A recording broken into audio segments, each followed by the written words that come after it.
Marcus Chen pulled his thermal jacket tighter as the icy wind of Kepler 442b cut through the construction site like a blade. The human colony's newest mining operation was scheduled to begin in 3 days, but the weather had other plans. Snow fell in thick sheets, turning the alien landscape into a white wasteland that stretched beyond the horizon. As the site foreman, Marcus had seen his share of harsh conditions across 12 different worlds, but this frozen moon tested even his patience. The temperature had dropped to minus 40 degrees Celsius overnight, and the automated systems were struggling to keep the heavy machinery from freezing solid. His crew of 23 humans had taken shelter in the heated prefab buildings, leaving Marcus to make his final rounds alone. The construction site sprawled across several kilometers of barren terrain, dotted with massive excavators, fusion generators, and temporary structures that would house the mining operation. This particular moon orbited a gas giant in the outer reaches of the Kepler system, rich in rare minerals that Earth's expanding colonies desperately needed. The company had paid enormous sums to establish this outpost, and Marcus felt the weight of that responsibility on his shoulders. He was checking the fusion generator readings when he heard them, high-pitched whimpering sounds carried on the wind. At first, Marcus thought it might be equipment malfunction, perhaps a bearing going bad in one of the machines. But as he listened more carefully, the sounds seemed organic, almost like crying. Following the noise, Marcus trudged through knee-deep snow toward a cluster of rocky outcroppings about 200 meters from the main site. The whimpering grew louder, more desperate. His breath formed crystalline clouds in the frigid air as he approached what appeared to be a natural cave formation, partially hidden by fallen rocks and ice. The sounds were definitely coming from inside the cave. Marcus activated his helmet's thermal scanner and peered into the darkness. What he saw made his heart skip a beat. 3 small heat signatures huddled together in the deepest part of the cave, their body temperatures dropping dangerously low. Marcus squeezed through the narrow cave entrance, his bulky environmental suit scraping against the rocky walls. His helmet's lights illuminated the space, revealing 3 small creatures that looked remarkably like wolf pups, but with subtle differences that marked them as alien. Their fur was a silvery blue color that seemed to shimmer even in the artificial light, and their eyes were larger than Earth wolves, adapted for the low-light conditions of their world. The pups couldn't have been more than a few weeks old. They were pressed together for warmth, their tiny bodies shivering violently. One of them, slightly larger than the others, lifted its head weakly and let out a pitiful whine that cut straight through Marcus's hardened exterior. "Where's your mother, little ones?" Marcus whispered, though he suspected he already knew the answer. The storm had been raging for 3 days, and these pups were far too young to survive on their own. Their mother had probably gone hunting and been caught in the blizzard, leaving her babies to face the deadly cold alone. Marcus had always been practical about wildlife on the worlds where he worked. Company policy was clear. Human operations took priority, and local fauna was not to interfere with mining schedules. But looking at these helpless creatures, Marcus found that his practical nature was at war with something deeper, a basic instinct to protect the vulnerable. The pups were dying. Their breathing was shallow, and frost was beginning to form on their fur despite their huddling. In a few more hours, they would be frozen solid.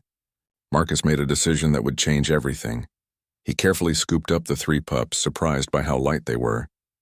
Their bodies were so cold that he could feel the chill even through his insulated gloves. The largest pup made a weak attempt to bite him, but it was too weak to do more than bare tiny teeth. "Easy there, tough guy," Marcus murmured. "I'm trying to help." Carrying the pups against his chest, Marcus made his way back through the storm to the construction site. He brought them to his personal quarters in the main administrative building, where the heating system maintained a comfortable temperature. Setting them down on his bunk, Marcus watched as they instinctively huddled together again. The pups needed food and warmth immediately. Marcus rummaged through his supplies, finding some emergency nutrition packets that could be mixed with water to create a liquid meal. It wasn't ideal for alien physiology, but it might keep them alive until he could figure out something better. Using a small medical syringe from the first aid kit, Marcus carefully fed each pup small amounts of the nutrient mixture. They were too weak to eat on their own, but their survival instincts kicked in as the warm liquid touched their tongues. Slowly, they began to swallow. As the hours passed, Marcus set up a makeshift nest using thermal blankets and emergency heat packs. The pups' shivering gradually subsided and their breathing became stronger. The largest one, which Marcus had started thinking of as Alpha, even managed to lift its head and look around with bright, intelligent eyes. Marcus sent a message to his crew explaining that he was dealing with equipment issues and would be unavailable for the rest of the night. It wasn't entirely a lie. He was definitely dealing with something that required his immediate attention. By morning, the storm had finally passed, leaving the construction site buried under 2 meters of fresh snow. The 3 pups were sleeping peacefully in their improvised den, their silvery blue fur now dry and fluffy. They looked much healthier than they had 12 hours earlier, though they were still clearly infants who would need continued care. Marcus stood at his window, watching the sunrise paint the snowy landscape in shades of pink and gold. He had saved 3 alien creatures from certain death, but he had no idea what to do with them next. Company policy was clear, and his crew would have questions. The mining operation was supposed to begin tomorrow, and he couldn't exactly explain why he was running a nursery for local wildlife. But as he looked down at the sleeping pups, Marcus realized that some decisions transcended policy and procedure. He had made his choice the moment he heard their cries in the storm. Now he would have to live with the consequences, whatever they might be. The largest pup stirred in its sleep, making soft chirping sounds that reminded Marcus of contentment. For the first time in years, the hardened Foreman smiled genuinely. He had no idea that his simple act of compassion was about to trigger events that would reshape humanity's place in the galaxy forever. Marcus woke to the sound of tiny claws scratching against metal. The 3 alien pups had grown bolder overnight, and the largest one was attempting to climb out of the thermal blanket nest he had constructed. Its silvery blue fur caught the morning light streaming through the small window, creating an almost ethereal glow. "Good morning to you too, Alpha," Marcus said softly, reaching down to gently redirect the adventurous pup back to its siblings. The creature looked up at him with those oversized eyes, and Marcus could swear he saw intelligence there. Not just animal cunning, but something deeper. The communication panel on his desk chimed with an incoming message from his second-in-command, Sarah Rodriguez. She was probably wondering why he hadn't appeared for the morning briefing. Marcus had been foreman long enough to know that unexplained absences bred rumors, and rumors could derail operations faster than equipment failures. "Marcus, the crew is asking about the excavator diagnostics you mentioned last night." Sarah's voice crackled through the speaker. "Also, we've got some unusual readings on the perimeter sensors. Might be wildlife moving around after the storm. Want me to send a team to check it out?" Marcus froze. Wildlife on the perimeter sensors could mean the pup's family was looking for them. He grabbed his communicator. "Sarah, this is Marcus. Cancel that perimeter sweep. I'll handle the sensor readings personally. Give me an hour, then start the normal morning routine." "Copy that, boss. Everything okay?" "Everything's fine. Just some technical issues I need to resolve." Marcus ended the transmission and looked down at the 3 pups, who were now all awake and watching him with apparent interest. The smallest one, barely larger than his fist, made soft chirping sounds that seemed almost conversational. He quickly prepared another feeding, noting that the pups seemed much stronger than they had the night before. Their coordination was better, and they were able to drink from the makeshift feeding bottles he had fashioned from medical syringes and tubing. Whatever species they belonged to, they were remarkably resilient. After ensuring the pups were settled, Marcus donned his environmental suit and stepped outside to check the perimeter sensors. The construction site looked like a winter wonderland, with pristine snow covering everything in smooth sculptural forms, but it was the sensor data that caught his attention. Multiple large heat signatures had been detected moving around the site's perimeter throughout the night. The pattern suggested intelligent behavior, systematic searching rather than random movement. Marcus felt a chill that had nothing to do with the temperature. Using his tablet, Marcus accessed the automated camera feeds from around the site. Most showed nothing but snow and the occasional wind-blown debris. But Camera 7, positioned on the eastern perimeter, had captured something extraordinary. The footage showed several large, wolf-like creatures moving through the snow with purposeful grace. They were clearly adults of the same species as the pups Marcus had rescued, but their size was impressive, each one easily the size of a small earth horse. Their silvery blue fur seemed to ripple with an almost metallic quality, and their movements displayed an intelligence that made Marcus's breath catch. But it wasn't their size or apparent intelligence. that made Marcus stare at the screen in amazement. It was what they were doing. The adult creatures were systematically examining every building, every piece of equipment, every structure on the site. They moved in coordinated patterns, clearly communicating with each other through subtle body language and what appeared to be barely audible vocalizations. They were looking for something. Or someone. Marcus fast-forwarded through the footage, watching as the creatures spent nearly 6 hours conducting their search. They never attempted to damage anything, never showed aggression toward the human structures. But their search was thorough and methodical, displaying problem-solving skills that exceeded anything Marcus had ever seen in wildlife. As dawn broke in the recorded footage, the creatures gathered together near the same rocky outcropping where Marcus had found the pups. The largest of them, a magnificent specimen with distinctive markings around its eyes, raised its head and released a haunting howl that seemed to carry both sorrow and determination. Then they disappeared into the landscape as suddenly as they had appeared, leaving no trace except the sensor readings and the camera footage. Marcus returned to his quarters with his mind racing. The implications were staggering. These weren't just intelligent animals. They displayed organizational skills, communication abilities, and emotional depth that suggested they might be sentient beings. And he had their children. The 3 pups were sleeping peacefully, unaware of the complex situation their presence had created. Marcus sat down heavily in his chair, staring at the innocent creatures. What had started as a simple act of compassion was rapidly becoming something much more complicated. His communicator buzzed with another message from Sarah. "Marcus, we've got company incoming. Long-range sensors are picking up an unidentified vessel approaching the system. ETA approximately 18 hours. Should I contact Colonial Command?" Marcus's blood ran cold.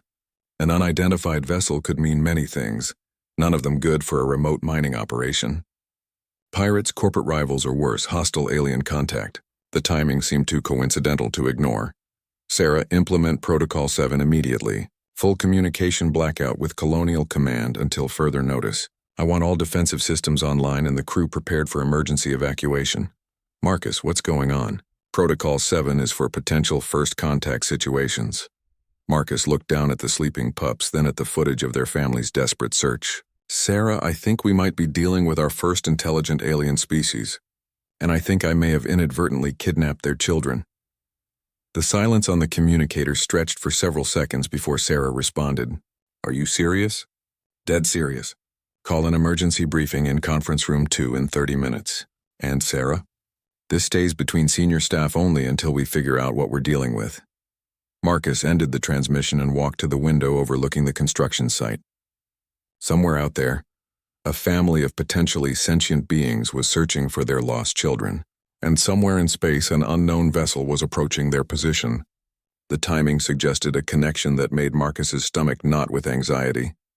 He had faced hostile environments, equipment failures, and corporate politics throughout his career, but he had never faced anything like this. The 3 small creatures sleeping behind him represented not just lives he had saved, but potentially the first contact between humanity and another intelligent species. The weight of that responsibility was overwhelming. Every decision he made in the next few hours could determine not just the fate of his crew and these alien pups, but possibly the future relationship between 2 entire species. Marcus activated his personal log and began recording. Foreman's log, Kepler 442b mining operation day 127. I believe I have made contact with an intelligent alien species. The situation is developing rapidly, and I'm not sure I'm qualified to handle something of this magnitude.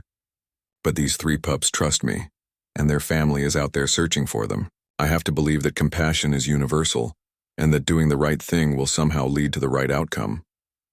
He paused the recording and looked down at the pups again. The smallest one had opened its eyes and was watching him with an expression that seemed almost understanding. "I hope I'm making the right choices, little ones," Marcus whispered. "For all our sakes." The emergency briefing in conference room 2 was unlike any Marcus had ever conducted. His 5 senior staff members sat around the metal table, their faces showing varying degrees of confusion, concern, and skepticism as he explained the situation. The 3 alien pups, now more active and alert, were nestled in a portable carrier Marcus had fashioned from a supply crate lined with thermal blankets. "Let me get this straight. said Chief Engineer Tom Bradley, his weathered face creased with disbelief. You're telling us these puppies belong to an intelligent alien species that's been searching our site all night?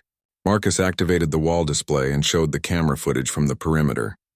The room fell silent as the senior staff watched the coordinated search patterns of the adult alien creatures. Their methodical behavior and obvious intelligence were undeniable. Holy shit, whispered Dr. Elena Vasquez, the site's xenobiologist. She leaned forward, studying the footage intently. Marcus, the movement patterns, the communication behaviors. This is definitely organized activity. These aren't just animals. Sarah Rodriguez, Marcus's second-in-command, was reviewing the sensor data on her tablet. The timing of that incoming vessel can't be coincidental. If these creatures can communicate with their own kind over long distances, they might have called for help. Help or reinforcements, added Security Chief James Morrison grimly. An unknown vessel heading straight for our position right after we accidentally kidnap alien children? This could be interpreted as an act of war. The largest pup, Alpha, chose that moment to chirp softly from the carrier. All eyes turned to the small creature, whose bright gaze seemed to take in each human face with curious intelligence. The sound was so innocent, so clearly that of a baby calling for attention, that it cut through the tension in the room. They were dying, Marcus said quietly. I found them in a cave, barely alive, abandoned by the storm. I couldn't just leave them to freeze. Dr. Vasquez stood and approached the carrier, her scientific curiosity overriding her caution. May I? She asked, gesturing toward the pups. Marcus nodded, and Elena carefully lifted Alpha from the carrier. The pup settled into her arms without fear, looking up at her with those oversized eyes and making soft, contented sounds. Remarkable, Elena breathed. The bone structure is similar to Earth canines, but the cranial development suggests significantly higher intelligence. And look at these paws, they're almost hand-like. These creatures might be capable of tool use. That's wonderful, but it doesn't solve our immediate problem, Morrison said tersely. We've got 23 humans on this site, minimal defensive capabilities, and an unknown alien vessel approaching. I need to know, are we preparing for rescue operations or first contact protocols? Marcus was about to respond when the communication system crackled to life. Foreman Chen, this is communications specialist Lisa Park. I'm picking up some very strange signals on multiple frequencies. It's not random static. There's definitely a pattern to it. Patch it through to conference room 2, Marcus ordered. The room filled with a sound unlike anything any of them had ever heard. It was clearly artificial, structured like a language, but with harmonics and frequencies that suggested non-human vocal cords. The transmission lasted for nearly a minute before falling silent. It's definitely communication, Elena said, still holding Alpha. The mathematical patterns in the frequency changes suggest complex linguistic structure. But Marcus, listen to this. She pointed to the pup in her arms, who had become very still during the transmission. All 3 pups were now alert, their ears perked up, making soft responding sounds that seemed to echo some of the patterns they had just heard. They're responding to it, Sarah observed, like children hearing their parents' voices. The implication hung heavy in the air. The incoming vessel wasn't just any alien ship. It was likely the family of the creatures Marcus had rescued, coming to retrieve their lost children. We need to make a decision, Marcus said, looking around the table at his team. We can follow company protocol, secure the pups as xenobiological specimens, and prepare for potential hostile contact. Or we can take a different approach. What kind of different approach? Bradley asked suspiciously. We return their children, Marcus said simply. We demonstrate that humans are capable of compassion and good faith. We show them that we found their young ones in distress and cared for them. Morrison shook his head. Marcus, that's incredibly naive. We don't know anything about their culture, their intentions, or their capabilities. For all we know, caring for their young without permission could be seen as an insult or a threat. Or it could be seen as exactly what it was, an act of mercy. Elena countered, gently stroking Alpha's fur. Every intelligent species we've theorized about would have strong parental instincts. The care of young is universal among complex social creatures. The communication system activated again, this time with Lisa Park's voice carrying an edge of urgency. Foreman Chen, I'm now detecting multiple vessels on long-range sensors. The count is up to 15 ships, all converging on our position. ETA now 14 hours. The room erupted in concerned murmurs. 15 ships suggested either a rescue mission or an invasion force, and there was no way to know which. There's something else, Park continued. The signal patterns are changing. They're getting more complex, and they're being broadcast on frequencies that our communication equipment can actually respond to. It's like they're trying to establish two-way communication with us. Marcus stood up, decision crystallizing in his mind. Elena, I want you to work with Park to analyze those communication patterns. See if you can establish basic mathematical or conceptual communication. Bradley, I need you to prepare a neutral meeting ground, somewhere away from our main operations but visible from orbit. Marcus, Morrison interrupted.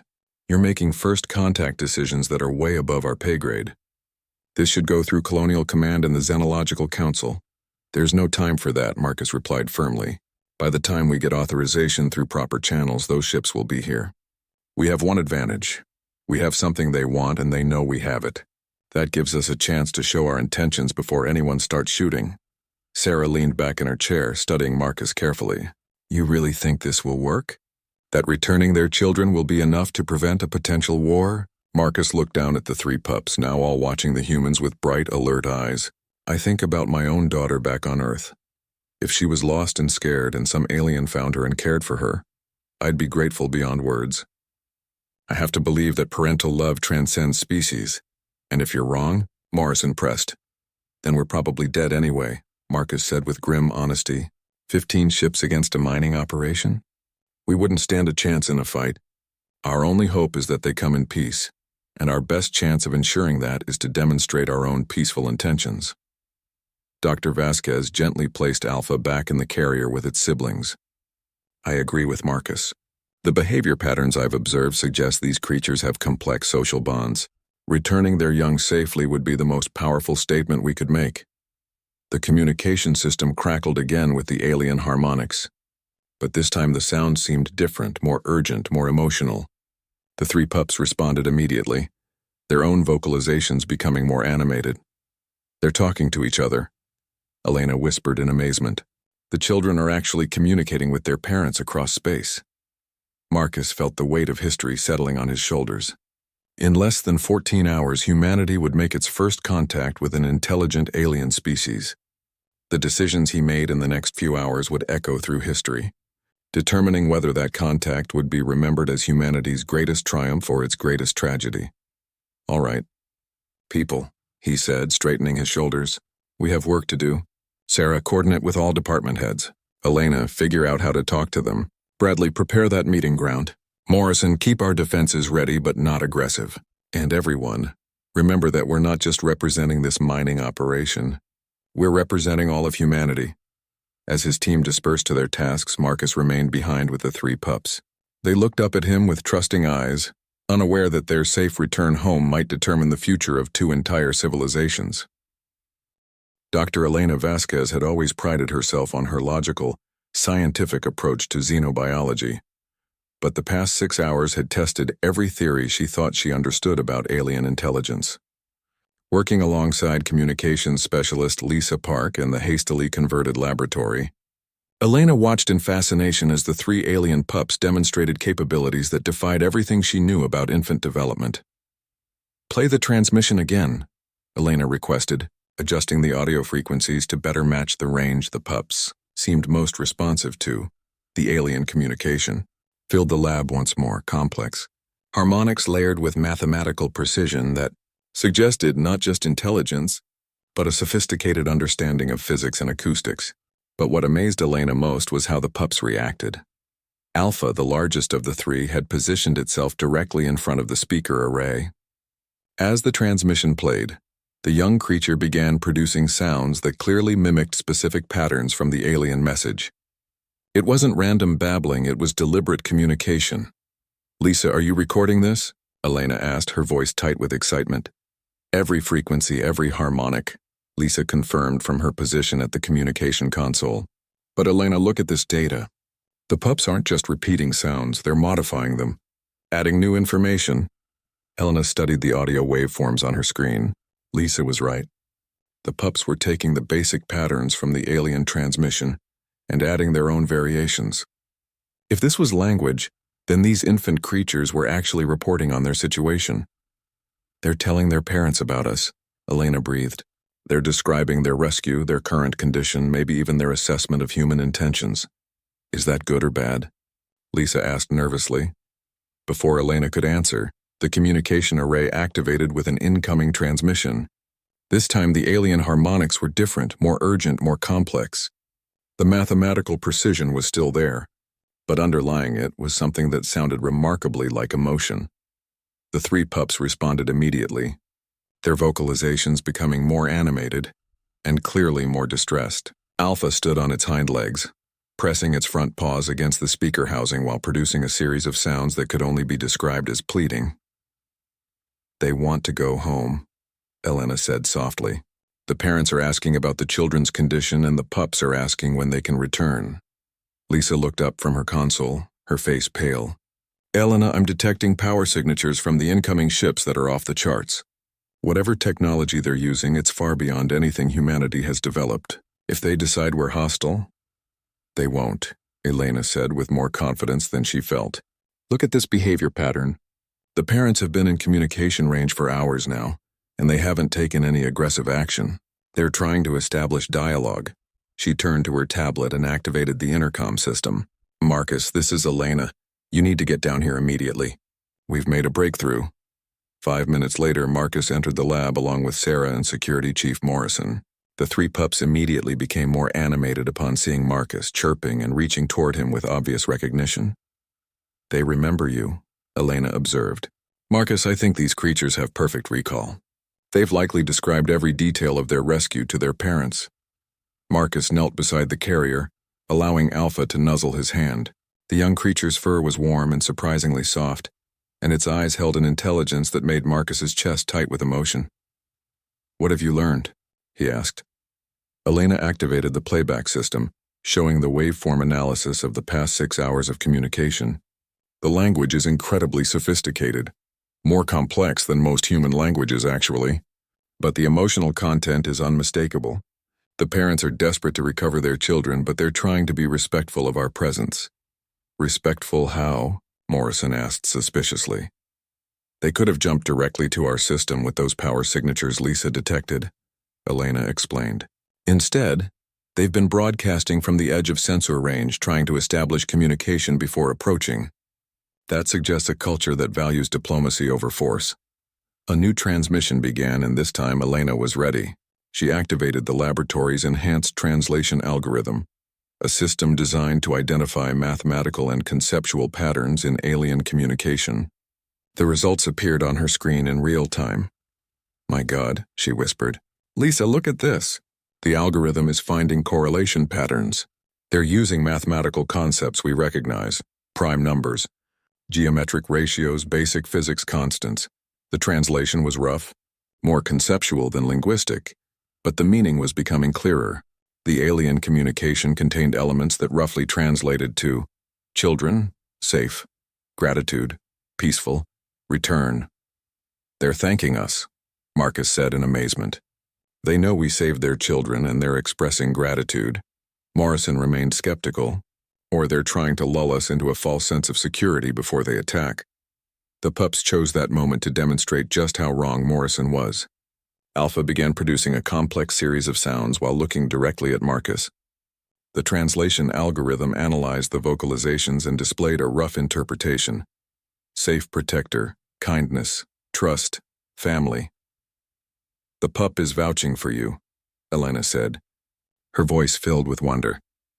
It's telling its parents that you're trustworthy, that you showed kindness, that you can be treated as family. Sarah stepped forward, studying the data.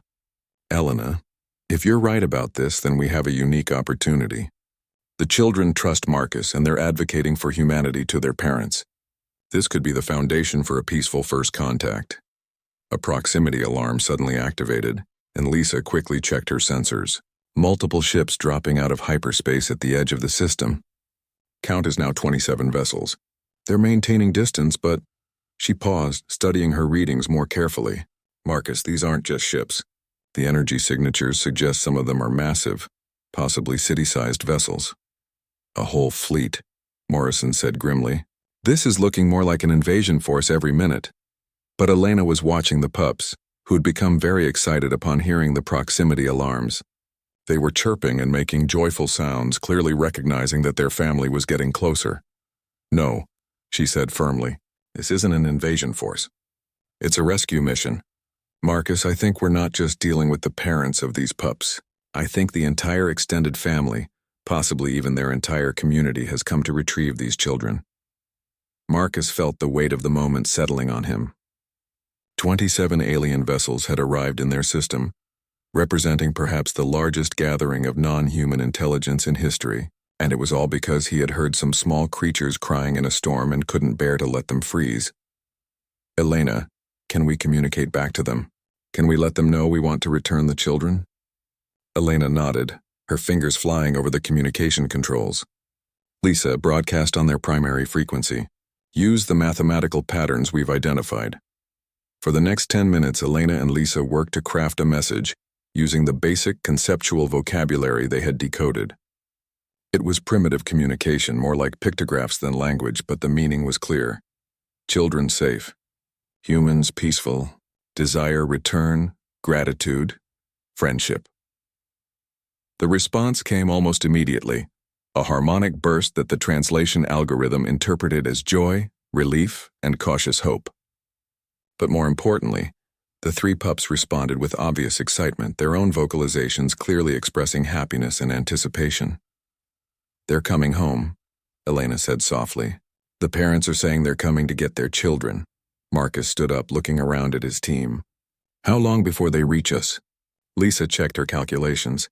"At their current approach speed, approximately 6 hours. But Marcus, they're not approaching as a fleet. They're sending a single smaller vessel ahead. The others are maintaining their distance." "A diplomatic envoy," Sarah suggested. "They're not taking any chances of appearing threatening." Morrison grudgingly nodded. "That's actually smart. Send one ship to retrieve the children and establish communication. Keep the main force back to avoid appearing aggressive."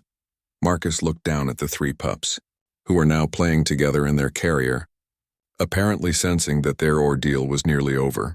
6 hours to prepare for the most important meeting in human history. Elena, keep working on the communication protocols. Lisa, monitor all frequencies and maintain open channels. Sarah, prepare the meeting ground Tom is setting up. And Morrison, Marcus added, stand down all defensive systems.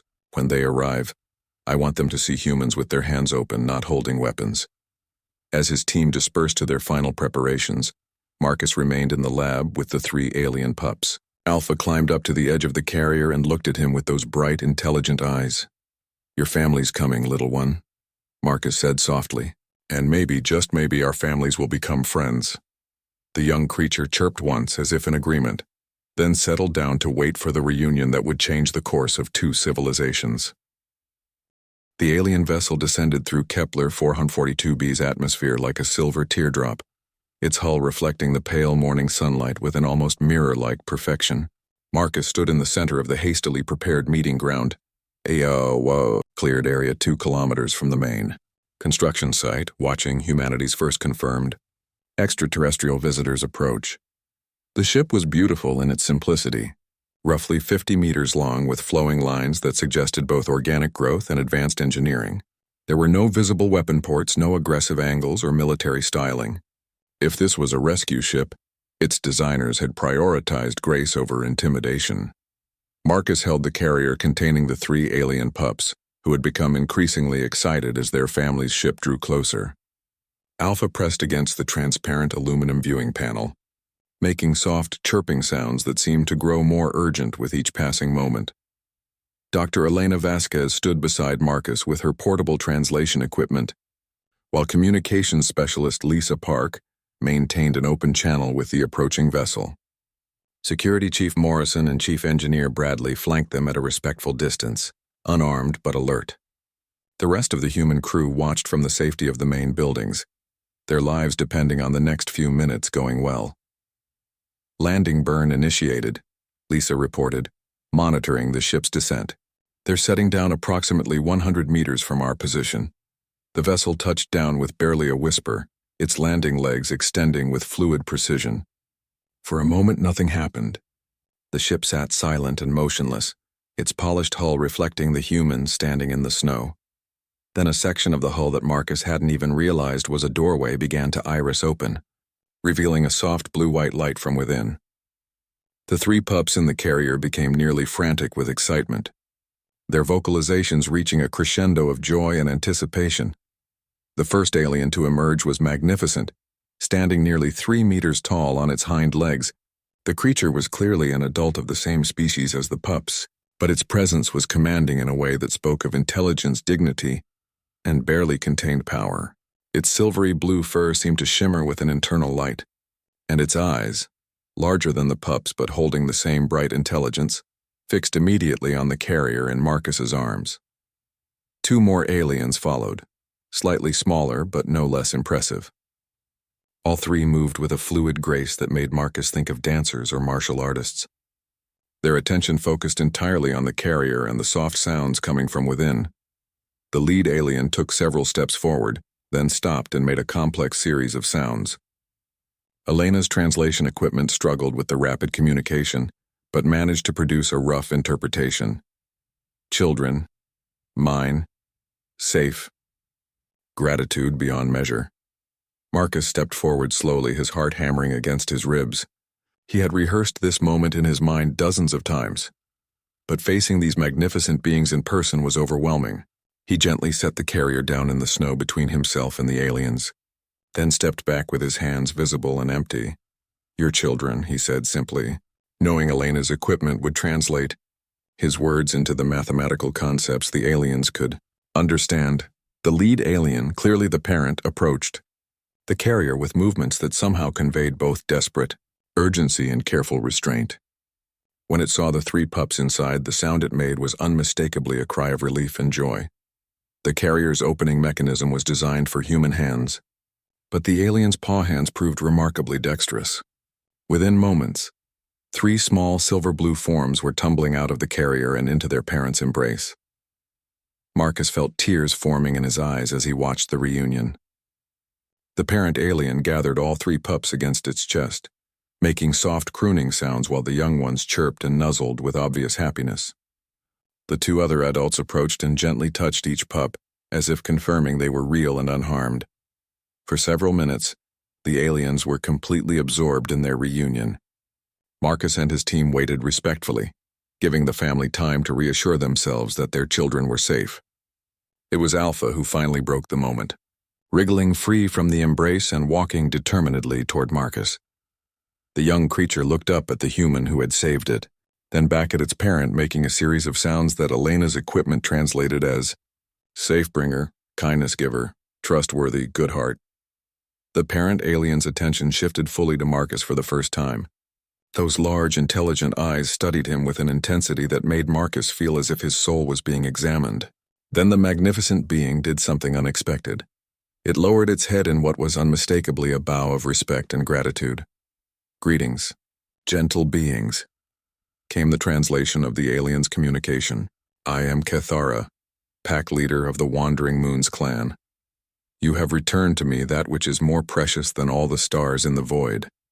Marcus bowed in response, hoping the gesture would translate across species. "I am Marcus Chen, foreman of this human settlement. Your children were in danger, and any thinking being would have done the same." Kethara tilted its head, and Marcus got the impression the alien was impressed by his response. "You speak of duty, but my youngest tells me of comfort given, of gentle care, of personal sacrifice. You could have left them to the cold and continued your work. Instead, you chose compassion." Elena stepped forward nervously. "Honored Kethara, I am Dr. Elena Vasquez. I study life forms. Your children showed remarkable intelligence and adaptability. They learned to communicate with us within hours. Our young are born with the song gift," Kethara replied, somehow managing to convey pride through the translation system. "They can speak to any being that has music in their soul. That they trusted you so completely speaks well of your species' heart songs."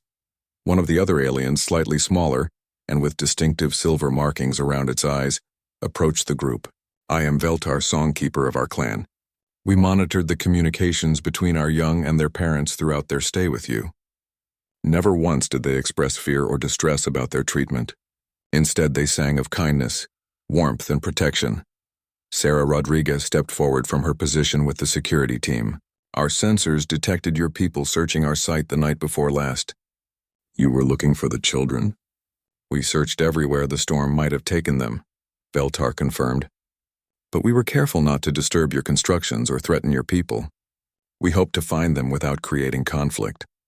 Morrison, despite his earlier reservations, found himself impressed by the aliens' restraint.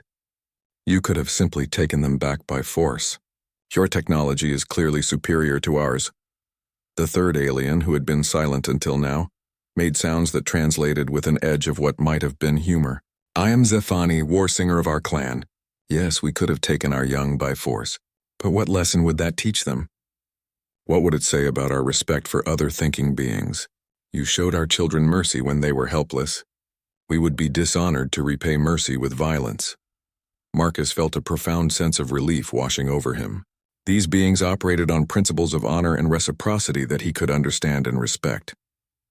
Your people came in such numbers, he observed. Were you expecting trouble? Kithara made a sound that might have been laughter. Our young are precious to us, Marcus Chen. When 3 pups vanish in a storm, when we cannot find them, when we detect unknown beings in their last known location, yes, the clans gather. But we gathered to rescue, not to wage war. The entire Wandering Moons clan came because we hoped, and you have proven our hope was justified. Alpha had wandered back to Marcus during the conversation, and was now sitting on his feet, looking up at him with obvious affection. Kithara noticed and made a sound of what was clearly amusement. It seems my youngest has adopted you as pack family, the alien parent observed. This is a great honor among our people. To be accepted by a pup is to be accepted by the clan. Elena's scientific curiosity overcame her nervousness. Kithara, if I may ask, your people seem to have spacefaring technology far beyond our current capabilities. How many clans are there? How many of your people exist? The clans number in the thousands, Veltar replied. We are an old people, older than your species by many turnings of the galaxy. We have watched younger races grow and spread among the stars. Some we have welcomed as friends, The translation carried a note of sadness. Others chose the path of conquest and destruction. Which path do humans walk? Zephani asked directly. Marcus looked around at his team, then down at Alpha, who was still sitting trustingly on his feet. I think that remains to be seen. But I hope we can learn from your example. You've shown us that strength and honor can exist together, that the protection of the innocent is worth any effort. Kithara approached Marcus directly, stopping just close enough that the human could feel the warmth radiating from the alien's impressive form. Marcus Chen, pack friend, your actions have opened a door between our peoples. The clan leaders will want to speak with your leaders. But know this, you will always be welcome among the Wandering Moons clan. You saved our young when you could have ignored their cries.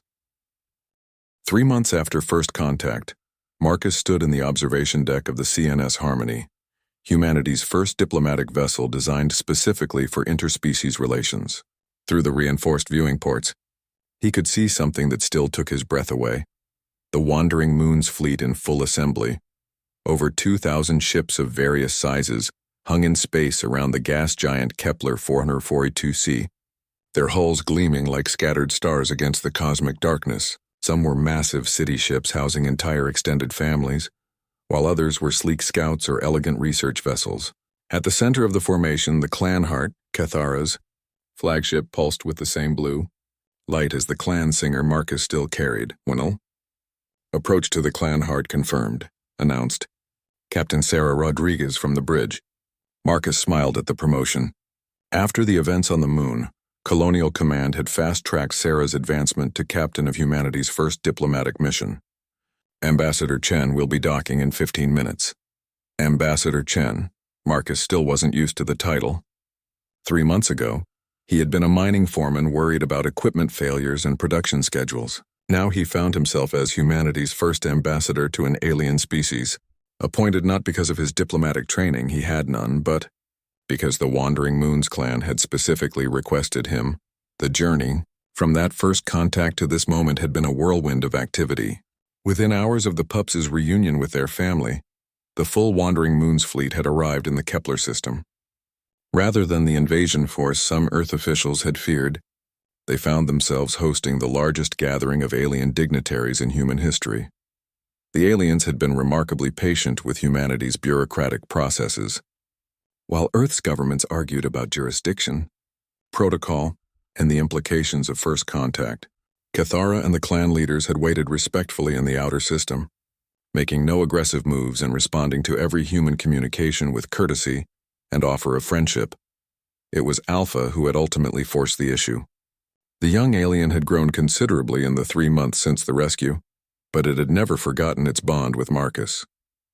During one of the early diplomatic transmissions, Alpha had somehow managed to get onto the communication channel and had made it very clear in the unique harmonic language of its people that it wanted to see its pack friend again. The diplomatic implications of a juvenile alien demanding to visit its human friend had been complex, but it had also broken through much of the political deadlock on Earth. How could humanity claim to be a civilized species if they refused to honor the wishes of a child? Dr. Elena Vasquez appeared beside Marcus at the observation deck, carrying a datapad filled with xenobiological notes.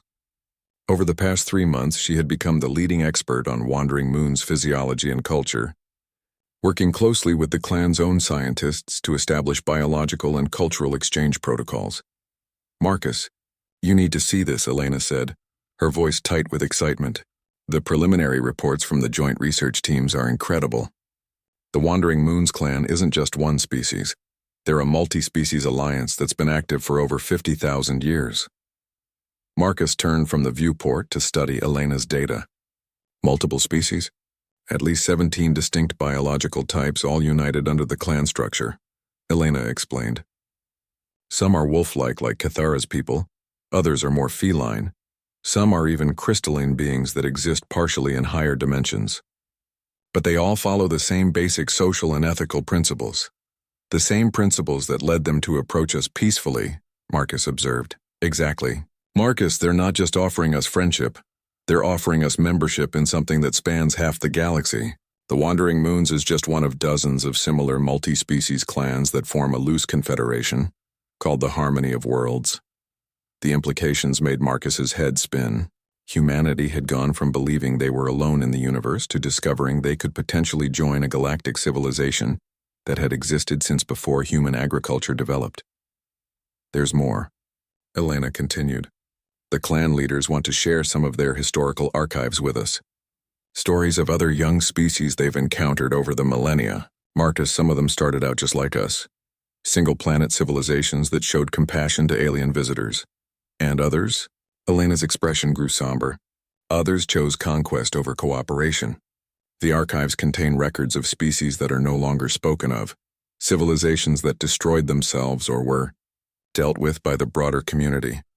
The weight of that revelation settled on Marcus's shoulders.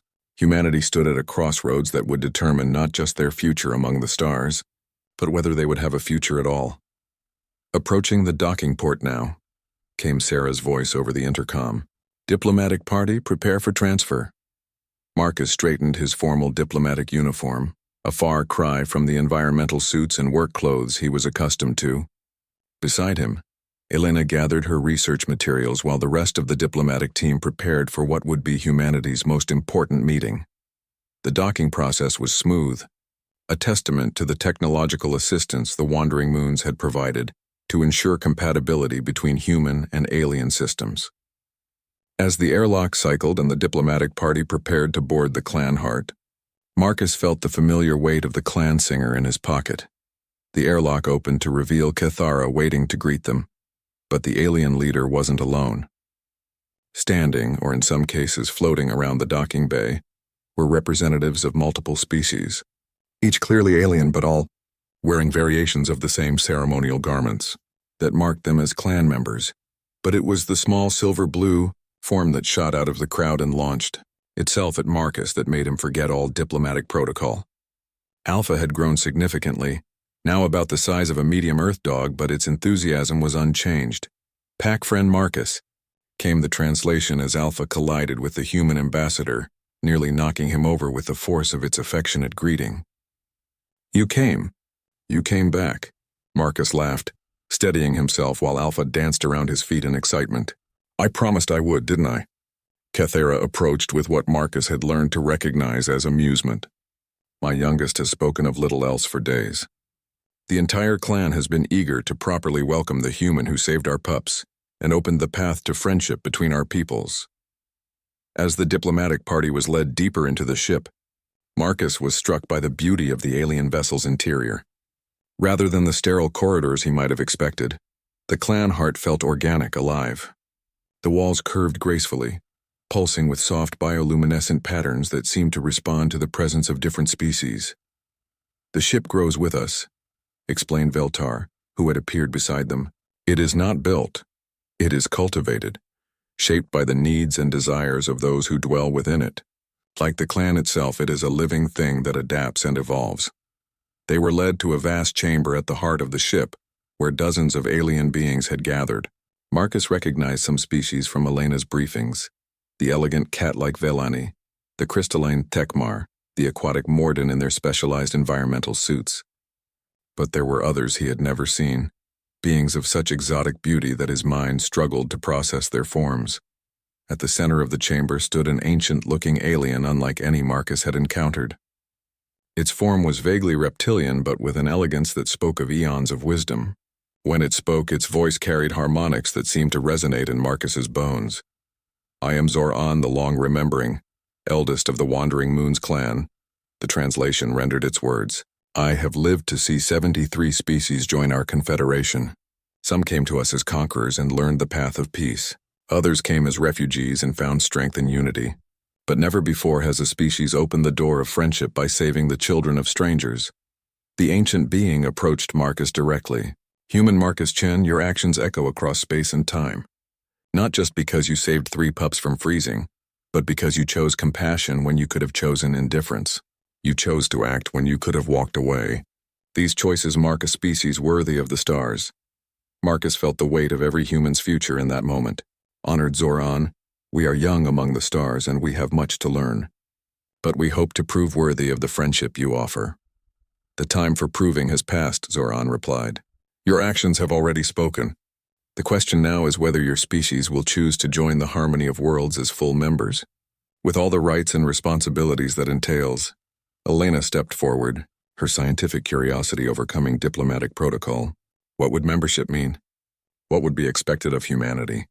It was Kathera who answered. "Members of the Harmony share knowledge freely, defend each other from external threats, and work together to guide younger species toward wisdom. In return, they gain access to technologies, resources, and knowledge that span 50 millennia of civilization." "And if we refuse?" Marcus asked, though he suspected he already knew the answer. Zor-An's ancient eyes held a sadness that spoke of experience. 1 year later, Marcus stood in the Grand Assembly Hall of New Geneva Station, watching history unfold before his eyes. Representatives from 47 different species filled the vast chamber, their diverse forms creating a tapestry of life that would have been unimaginable just months before. At the center of it all, President Elena Martinez of the United Earth government prepared to sign the Harmony Accords that would officially welcome humanity into the galactic community. The station itself was a marvel of cooperative engineering, a joint project between human designers and Wandering Moons, architects that demonstrated what could be achieved when different species worked together. The structure combined human practicality with alien elegance, creating spaces that were both functional and beautiful, welcoming to beings of radically different physiologies and cultures. "Ambassador Chen," came a familiar harmonic voice beside him. Marcus turned to see Kathara approaching, now wearing the formal robes of a Harmony counselor. The alien leader had been instrumental in guiding humanity through the complex process of joining the Interstellar Confederation. "Kathara," Marcus replied warmly, "I still can't believe we've come this far. From frozen pups to galactic citizenship in 1 Earth year," Kathara agreed, his translator carrying notes of satisfaction. "It is perhaps the fastest integration in Harmony history." The speed of humanity's acceptance had surprised everyone, including the humans themselves. The revelation that they were not alone in the universe, that they could join a peaceful confederation of dozens of species, had sparked a transformation in human society that transcended politics, religion, and nationality. The potential for exploration, learning, and growth had captured the imagination of the entire species. There had been resistance, of course. Some human factions had argued for isolation, fearing the loss of human independence or the corruption of human culture. Others had pushed for a more aggressive stance, viewing alien technology as something to be taken rather than shared. But they had been vastly outnumbered by those who saw the opportunity for what it was, a chance for humanity to transcend its limitations and join something greater than itself. The final vote tallies are in, announced Dr. Elena Vasquez, who now served as Director of Xenobiological Relations for the Earth government. She approached Marcus and Cathara with a tablet displaying the results. 87% approval across all Earth nations and colonies. The highest consensus vote in human political history. Marcus felt a swell of pride in his species. Despite their many flaws and conflicts, when presented with the choice between fear and hope, isolation and cooperation, humanity had chosen wisely. Honored beings of the harmony of worlds, President Martinez began, her voice carrying clearly through the chamber's translation systems. Today marks not just a new chapter in human history, but a reaffirmation of the principles that bind our confederation together: the protection of the innocent, the pursuit of knowledge, and the belief that diversity makes us stronger, not weaker. A soft sound beside Marcus made him look down to see Alpha, now fully grown and serving as a junior cultural liaison between the Wandering Moons clan and humanity. The young alien had never lost its attachment to the human who had saved it, and had specifically requested to be present for this historic moment. "Nervous, pack friend?" Alpha asked quietly, its mature voice still carrying traces of the playful pup Marcus remembered. "Excited," Marcus admitted. "Your people are offering us knowledge that could solve hunger, disease, energy scarcity, problems that have plagued humanity for millennia. And we are eager to learn from human creativity and determination," Alpha replied. "Did you know that 17 different species have already requested to study human problem-solving methods? Your species' ability to find solutions under pressure is considered quite remarkable." The ceremonial signing proceeded with careful dignity, each representative of the Earth government adding their mark to the document that would bind humanity to the Harmony Accords. But it was when they reached the section on mutual defense that Marcus felt the true weight of what was happening. "Let it be recorded," President Martinez declared, "that humanity accepts the responsibility to defend all member species of the Harmony of Worlds, just as we accept their protection in return.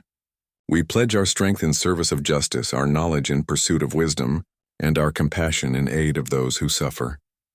Zoran the Long Remembering, now present via holographic projection due to his advanced age, spoke the traditional words of welcome. "By the ancient laws of the Harmony, we accept humanity as full members of our confederation. May your songs join ours in the chorus of the stars." As the signing concluded and the celebration began, Marcus found himself pulled aside by an unexpected visitor. Admiral Janet Ross of Earth's newly formed Harmony Defense Force approached with a mixture of respect and urgency in her expression. "Ambassador," she said formally, then broke into a smile. "Marcus, I need to speak with you privately." They moved to a quiet alcove overlooking the station's main viewport, where Earth hung like a blue jewel against the starfield. "What's troubling you, Janet?" "Intelligence reports from the Outer Rim territories," she said, her expression growing serious. "The Harmony Scouts have detected movement from the Devourers, a hostile alien empire that's been quiet for the past century. There are signs they might be preparing for another expansion wave." Marcus felt a chill that had nothing to do with the station's climate control. The Devourers were one of the few truly malevolent species the Harmony had encountered, beings that consumed entire worlds and enslaved or destroyed any civilization that resisted them. How serious is the threat? Serious enough that the Harmony Council is calling an emergency session. And Marcus, Admiral Ross paused meaningfully. "They want human representatives present. Apparently, our reputation for creative problem-solving has already reached the highest levels of the Confederation." The irony wasn't lost on Marcus. Humanity had just joined a peaceful confederation, and they were immediately being asked to help defend it. But perhaps that was fitting. Their membership in the Harmony wasn't just about what they could gain, but about what they could contribute. "When do they want us there?" "Tomorrow. And Marcus, they've specifically requested you." Cathara told the Council that if humanity is to be represented in matters of defense, It should be by the human who first demonstrated that our species chooses protection over exploitation. Marcus looked out at Earth, thinking of the billions of humans who had just voted to join something greater than themselves, and of 3 small alien pups he had found freezing in a cave. Every choice had consequences, and his choice to save those helpless creatures had somehow led to this moment. Humanity standing ready to defend not just their own world, but dozens of others. Alpha, he called to the young alien who approached with curious interest. How do you feel about humanity joining the Harmony? The alien considered the question seriously. Pack friend Marcus, you once told me that any thinking being would have saved freezing pups. But that was not true. Many beings would have walked past, would have decided it was not their concern. You chose to care about strangers. Now your entire species has chosen to care about strangers across the galaxy. This is why the Harmony grows stronger, because beings like you choose compassion over convenience. Through the viewport, Marcus could see the first of the new joint exploration vessels, ships built with both human and alien technology, crewed by mixed species teams ready to carry the message of the Harmony to worlds yet unknown. Some of those worlds would welcome them. Others would need to be defended from the darkness that lurked between the stars. But whatever challenges lay ahead, humanity would not face them alone. They had joined something ancient and wise, something that understood that the universe was vast and dangerous, but also full of wonder and possibility. And it had all started with a simple choice made during a snowstorm on a frozen moon, the choice to hear crying in the wind and refuse to let innocents suffer. The real test begins now, Marcus said softly. Alpha moved to stand beside him, looking out at the starfield where the future waited.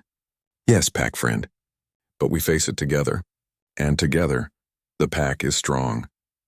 As the celebration continued around them and the first day of humanity's galactic citizenship drew to a close, Marcus Chen, former mining foreman, current ambassador, and the human who had inadvertently changed the course of 2 civilizations by refusing to let alien children freeze, prepared for whatever challenges the vast universe would bring. The Harmony of Worlds had endured for 50,000 years by choosing cooperation over conquest, wisdom over warfare, and compassion over cruelty. Now it was humanity's turn to prove they belonged among the stars not as conquerors, but as protectors.